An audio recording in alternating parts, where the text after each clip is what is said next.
local king once turned to Rabbi Yonatan Eibeshitz and asked, "Why do you Jews criticize Eisav so harshly when the verse says he came tired from the field," which our sages interpret as meaning that he committed 5 serious sins that very day, murder, incest, and so on. Yet when we speak of King David, who ordered that Uriah Hittite be placed in a dangerous position in the battlefield, you do not accuse David of murder. A little later, as a meal was being served to the king and his officials, the king removed his ring, placed it on the table, and washed his hands in a bowl set before him. Without anyone noticing, Rabbi Yonatan quietly took the ring and slipped it into his pocket. When the king finished eating and looked for the ring, he could not find it and immediately accused the waiter of stealing it, preparing to impose a harsh punishment on him. Yet before the king could sentence the waiter, Rabbi Yonatan respectfully approached him and asked, "Your Majesty, how do you know the waiter took the ring?" "I took the ring, and here it is." He placed the ring before the king. The king apologized and explained, "The reason I suspected the waiter is because I know his nature. It's far more likely that someone as simple as he would steal the royal ring, rather than a wise and noble sage like you." "Your Majesty had just answered your own question," Rabbi Yonatan replied. "We do not accuse King David, known for his righteousness, of murder, for Uriah was in fact a rebel deserving punishment. Eisav, however, was known as a hunter, a deceiver, a killer of helpless victims, and a lifelong criminal who merely pretended to be righteous before his father. That's why we hold him accountable for his crimes." In Parsha's Toldot, we look into the lives of Yitzchak and Rifka, Yaakov and Eisav, and try to draw meaningful lessons from their stories. If we read the verses superficially, we might form simple impressions. Yitzchak appears naive, Rifka seems deceptive, Yaakov looks dishonest, and Eisav seems entirely evil. But a closer, deeper reading reveals far more balanced and thoughtful understandings. In the previous Parsha, Rifka, riding on a camel, sees Yitzchak in the field. Out of fear, or, as Rashi explains, out of awe, she lowers herself from the camel. Not only was she much younger than he was, but she was also struck by the refined presence of a man who had once been placed on an altar. She felt honored to be destined to become his wife. When Rifka became pregnant and began suffering greatly, she chose not to tell Yitzchak, who was absorbed in serving Hashem, because she didn't want to trouble or sadden him. Instead, she went to the Beit Midrash of Shem to ask about the strange pain she felt both when she passed places of idol worship and when she passed places where Hashem was worshipped. But why was Rifka even near centers of idol worship? She should have stayed away from them. The explanation is that, like her mother-in-law Sarah of blessed memory, she made special efforts to draw even pagan women closer to Hashem. Rifka willingly passed through spiritually impure areas in hope of inspiring these women to believe in Hashem and improve their conduct. When Shem told Rifka that 2 nations were in her womb, she understood that her sons were meant to be different and rivals with historical implications. Yet she did not tell Yitzchak about this, sparing him the pain, because she recognized his holiness, for example, by the fact that, unlike his father Abraham, who left Israel during a famine, as Hashem commanded him, live in this land. When Yaakov and Eisav were born, they were fundamentally different. Yaakov, a man of integrity, Eisav, a ruthless hunter. Though their parents sought to raise them in the family tradition, Eisav failed to live up to their hopes, and the contrast in his parents' attitude towards him became clear. Rifka, familiar with the swindlers of Haran on the one hand, and guided by Shem's prophecy on the other hand, the prophecy quoted by the verses reading, "2 peoples are in your womb, and 2 nations will come from you, destined to be divided," recognized that Eisav struggled with self-control. He acted corruptly and rudely, as shown when he demanded that Yaakov pour the red stew down his throat. The stew Yaakov had prepared to comfort Yitzchak over Abraham's passing, a loss Eisav seemed completely unmoved by. Their grandfather Abraham, about whom Hashem said that he commanded his household and his children after him that they keep the ways of Hashem, had hoped Eisav would grow in his studies and achieve greatness. The Midrash says Hashem even shortened Avram's life by 5 years to spare him the pain of seeing Eisav stray away from Hashem's path. As a youth, Eisav studied alongside Yaakov in the yeshiva of Shem and Ever, meeting his family's expectations. But as he grew older, especially after Abraham's passing, he abandoned Torah and showed little concern for his grandfather's death. This is why he demanded the red stew Yaakov had prepared for Yitzchak's comfort, focusing solely on his own hunger rather than on his father's grief. Though usually careful to serve meals to his father, Eisav had no problem taking more for himself and leaving less for Yitzchak when it was Yaakov who prepared the meal, particularly after he, Eisav, had a long and exhausting day in the field. Therefore it's written that Rifka loved Yaakov, a man of innocence and righteousness, who always did what was proper and was both spiritually and materially refined. Yitzchak, on the other hand, loved Eisav, not for his character, but out of sympathy, focusing on his one somewhat praiseworthy trait, his respect for his father. Eisav would serve Yitzchak with deference, and according to the commentaries, attempting to impress him with halachic questions to show his meticulous observance of the Jewish law. Yitzchak did not belittle him. Rather, he emphasized these positive acts, hoping to guide Eisav closer to the right path. So wait, didn't Rifka love Eisav? She likely did. Despite his wives and companions, he entrusted her with the special garments passed down from Adam, which he had taken from Nimrod. Rifka did not send him away as Sarah had done previously with Ishmael when he negatively influenced Yitzchak. Her care for both of them is evident in her words, "Why should I lose both of you in one day?"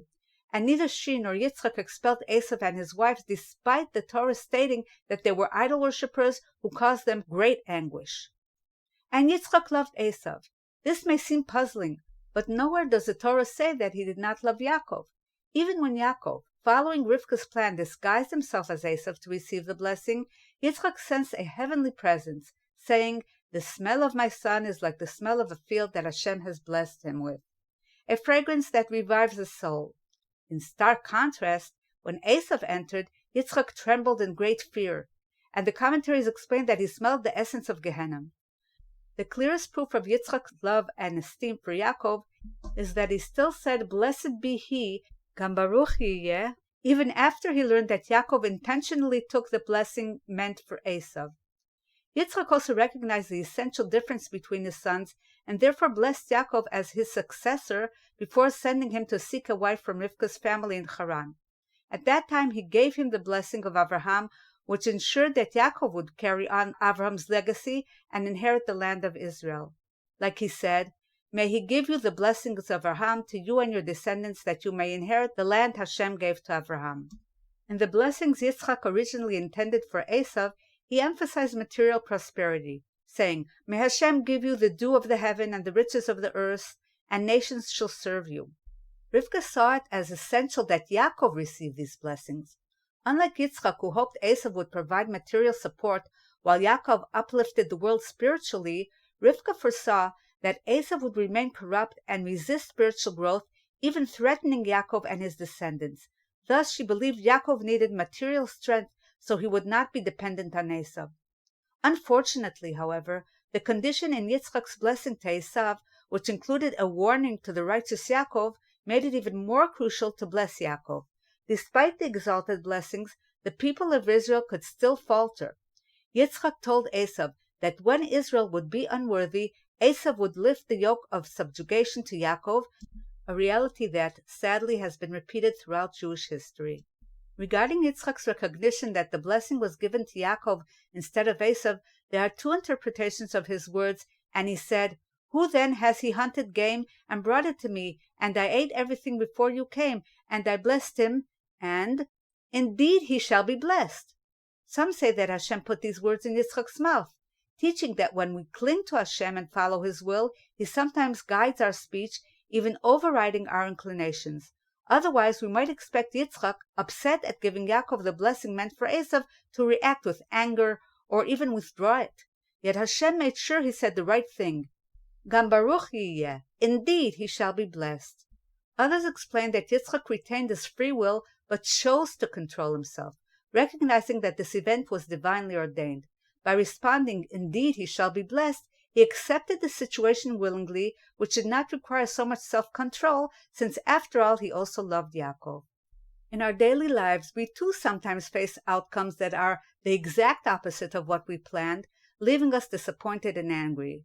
Are we capable of practicing self-control in those moments? Are we able to relax and remind ourselves this is part of a divine plan and it must be for the best? Some say that Yitzchak believed in Eisav's inherent potential. He doubted that Yaakov alone could confront and overcome the world's evil. As a pure scholarly man, Yaakov resembled Shem and Ever, righteous and revered, yet unable to fully influence their surroundings. Yitzchak therefore hoped Eisav's strength and initiative would assist in this mission. This hope was partially fulfilled later in some of Eisav's descendants who converted and achieved greatness, such as Onkelos, Rabbi Akiva, Shmaya, Naftalion, Rabbi Meir, and others. Why did Rifka instruct Yaakov to disguise himself as Eisav instead of simply explaining the truth to Yitzchak? She should have convinced him that Yaakov was more worthy of these blessings. This is because Rifka deeply revered her husband and knew how strongly he believed in Eisav's hidden goodness. She saw no other way to ensure the material blessings would go to Yaakov. In playing along with his mother's plan so that he could receive the blessing, and in obtaining the birthright from Eisav, actions that may initially seem like exploitation, Yaakov demonstrated his ability to deal effectively with difficult people. He further proved his resilience when he raised his sons in Lavan's home, guiding them to remain upright, faithful heirs of the Jewish tradition. Interestingly, without the commentator's insight, one might think that Eisav was merely a tragic figure taken advantage of, selling the birthright in exhaustion and losing the blessings meant for him. Yet the Torah portrays him as a hunter, unlike the gentler shepherding of his forefathers. Our rabbis emphasize his respect for his father, though the verses only hint at it when Yitzchak asked him to bring game before receiving a blessing. This shows that Yitzchak sought to teach him not to expect blessings as gifts, but to earn them through service. Another positive aspect of Eisav is that despite his anger at Yaakov, he still honored his father. He said, "The days of my father's mourning will pass, and I will kill my brother Yaakov." In other words, he had no doubt that this would have distressed Yitzchak, and therefore he designated his act of revenge for the time when Yitzchak would no longer be alive. At the same time, Eisav did not personally pursue Yaakov when he fled to Haran. Instead, he sent his son Eliphaz to kill him. Chazal tell us that Yaakov gave Eliphaz all of his possessions, leaving himself penniless, and told him, "A poor man is counted as dead," thus allowing Eliphaz to fulfill Esav's command without committing murder. By sending Eliphaz, Eisav could later claim that Eliphaz alone sought revenge for Yaakov's alleged theft of the birthright and the blessing. Eliphaz himself refrained from killing Yaakov not only because Yaakov's reasoning, but also because he had been properly educated by his grandfather Yitzchak and was unwilling to kill his uncle. Later in Parshat Vayishlach, what occurred can be seen as both miraculous and the result of Yaakov's wise strategy. When confronting Eisav and the 400 men with him who put him and his family in danger, he divided his camp, saying, "If Eisav comes to one camp and strikes it, the other will escape." When they finally met, Eisav reconciled with him, embraced him, and offered to accompany him. Yaakov, however, wisely kept his distance, still wary of what might happen. Rivka's gentleness and desire to shield Yitzchak from sorrow are shown again when she learned of Eisav's plan to kill Yaakov. She didn't tell Yitzchak the truth about this, but instead said that the daughters of Canaan were unfit for Yaakov and urged him to go to Haran to find a wife, and this is the reason she told Yitzchak for sending Yaakov to Haran, while she also meant to distance Yaakov from Eisav to keep him safe. Although she probably hoped that the brothers would eventually reconcile, she also feared that this may actually never occur. When Eisav realized that Yaakov was being sent to marry a woman because his parents disapproved of the morality of the local Canaanite women, he responded positively. Out of respect for his father's love and faith in him, he married Ishmael's daughter. Although he didn't part with his other wives who had caused his parents grief, he still took this constructive step.